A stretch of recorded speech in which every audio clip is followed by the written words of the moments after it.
আসসালামু আলাইকুম সবাইকে। তো কেমন আছেন সবাই? আশা করি যে যেখানে আছেন অনেক ভালো আছেন। তো আজকে আমি পেঁপো দিয়ে মুসুরির ডাল রান্না করে দেখাবো আপনাদেরকে। তো আমি দেখেন পেঁপোগুলো এভাবে কেটে নিয়েছি।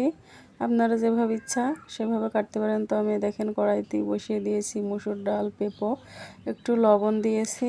এখন কাঁচামরিচ দিলাম, অবশ্যই কাঁচামরিচ দেওয়ার চেষ্টা করবেন। একটু রসুন দিয়ে দিয়েছি 2 টেবিল চামচ। তো এই দেখেন আমি নেড়ে দিচ্ছি।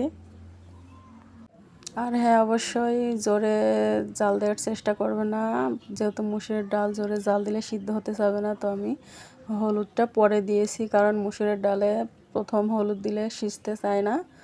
তো এই দেখেন আর কতটা সুন্দর কালার এসেছে, আর সিজেও গেছে, প্রায় অর্ধেক রান্না হয়ে গেছে। তো এখন আমি এটাকে একটু ঘুটে নেব অরং দিয়ে। তো আমাদের এখানে ওগুলোই বলে, তো আপনাদের ওইদিকে কী বলে জানাবেন কমেন্টে প্লিজ। তো দেখেন আমি কড়াইতে তেল দিয়ে দিয়েছি। এখন আমি ডিম ভাজবো। আমি ডিম দিয়ে রান্না করবো আজকে। তো ডিমগুলো আমি কেটে নিয়েছি সাইজ করে, আপনাদের যেভাবে ইচ্ছা সেভাবে রাখতে পারেন। তো আমি আরও একটা ডিম ভেজে নিব। এভাবে ডিম ভেজে রান্না করে মানে তরকারিটা অনেক স্বাদ হয়। তো এই দেখেন আমি আরও একটা ডিম ভেজে নিচ্ছি। তো প্লিজ আপনাদের কাছে অনুরোধ রইল, যদি ভিডিওটি ভালো লাগে তো লাইক কমেন্ট করতে ভুলবেন না, আর অবশ্যই একটা সাবস্ক্রাইব করে দিবেন। আর নতুন নতুন ভিডিও পেতে বেল আইকনটি ক্লিক করে দিন। আপনাদের কাছে অনুরোধ রইল।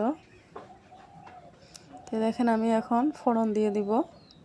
তো পেঁয়াজ মরিচ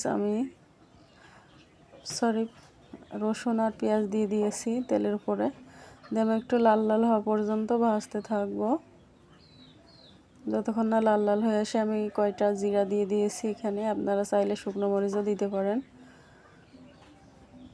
তো দেখেন আমি ফোড়ন দিয়ে তরকারিটা উঠিয়ে দিয়েছি। এখন সেই ভেজে রাখা ডিমগুলো দিয়ে দিব, দিয়ে 2 মিনিট মতো রান্না করে নিলে আমার তরকারিটা রেডি হয়ে যাবে। এই দেখেন আমার তরকারিটা রেডি হয়ে গেছে, আর খেতে অনেক মজা হয়েছিল। আপনারা অবশ্যই বাসায় ট্রাই করে দেখবেন। আর যারা এতক্ষণ ধরে আমার ভিডিওটি দেখছেন তাদেরকে অসংখ্য অসংখ্য ধন্যবাদ। প্লিজ এই ছোটো বোনটার পাশে থাকবেন। তো সবাই ভালো থাকবেন।